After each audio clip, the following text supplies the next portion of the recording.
Assalamualaikum warahmatullahi wabarakatuh dan salam sejahtera.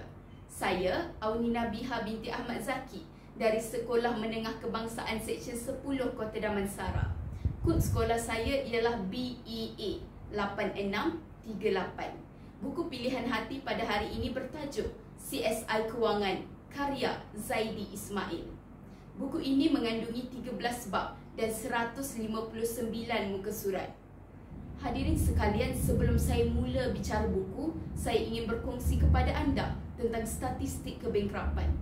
Menurut Jabatan Insolvensi Malaysia, sehingga Mac 2024, sebanyak 206,066 kes kebangkrapan telah dicatatkan.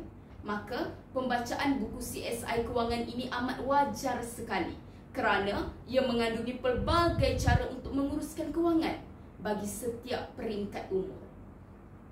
Misalnya, 3 bab pertama buku ini menekankan tentang tanggungjawab ibu bapa dalam membantu anak-anak menguruskan kewangan sedari kecil lagi. Kerana anak-anak ibarat kain putih dan ibu bapa lah yang perlu mencoraknya.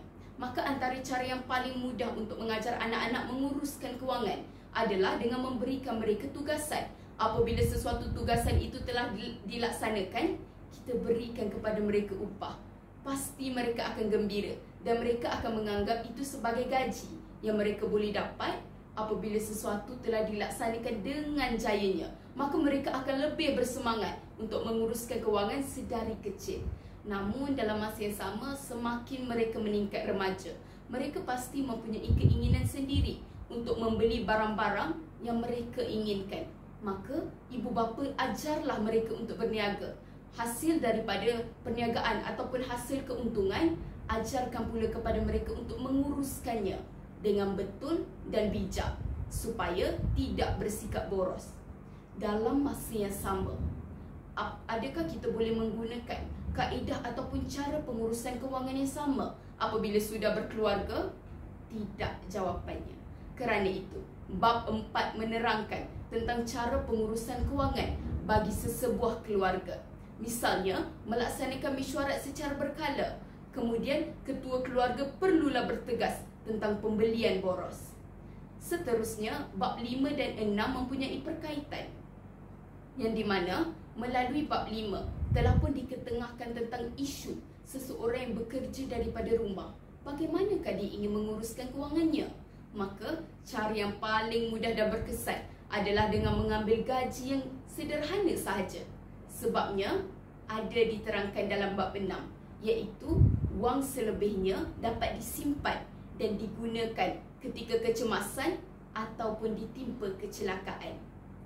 Hadirin, walang rasa hati ini kerana pada hari ini kita semakin selalu sekali mendengar tentang penipuan skim dan pelaburan wang haram yang semakin berleluasa.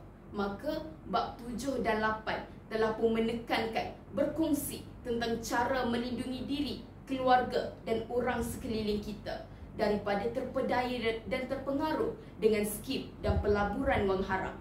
Seterusnya bab 9 dan bab 10 telah pun menekankan tentang strategi dan kepentingan pengurusan kewangan. Dalam masa yang sama, apabila bercakap tentang strategi pengurusan kewangan, pasti diri kita akan berasa bahawa ianya tidak akan lari daripada hutang. Yang di mana sebenarnya hadirin, hutang ini ada yang baik dan ada yang tidak baik. Dan bab 11 dan bab 12 telah pun menekankan bahawa sesungguhnya hutang mampu melunjak ekonomi seseorang yang bijak menguruskannya, membetulkan salah faham kebanyakan masyarakat kita tentang prasangka buruk terhadap hutang. Akhir sekali, bab 13. Menurut saya hadirin, bab 13 ini adalah bab yang paling menarik sekali. Kerana apa? Kerana penulis iaitu Zaidi Ismail sendiri telah pun menjawab persoalan-persoalan yang ditanya oleh para pembaca berkenaan pengurusan wang. Maka jelaslah penulis merupakan seorang yang sangat berpengalaman dan berpengetahuan tentang pengurusan kewangan. Dan bacaan buku ini amat wajar sekali. Rangkumannya hadirin, berdasarkan segala konteks yang telah saya hujahkan sebentar tadi, maka kita seharusnya mengetahui antara nilai yang terkandung dalam buku ini adalah seperti nilai tanggungjawab, yang di mana ibu bapa perlulah memainkan tanggungjawab untuk mengajar anak-anak menguruskan kewangan mereka sedari kecil lagi.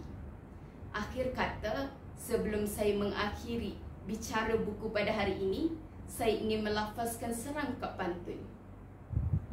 Nikmati nasi lemak di pagi hari, enak rasanya teruja hati. Andai ada rezeki menanti, pasti saya berkongsi lagi. Sekian, terima kasih.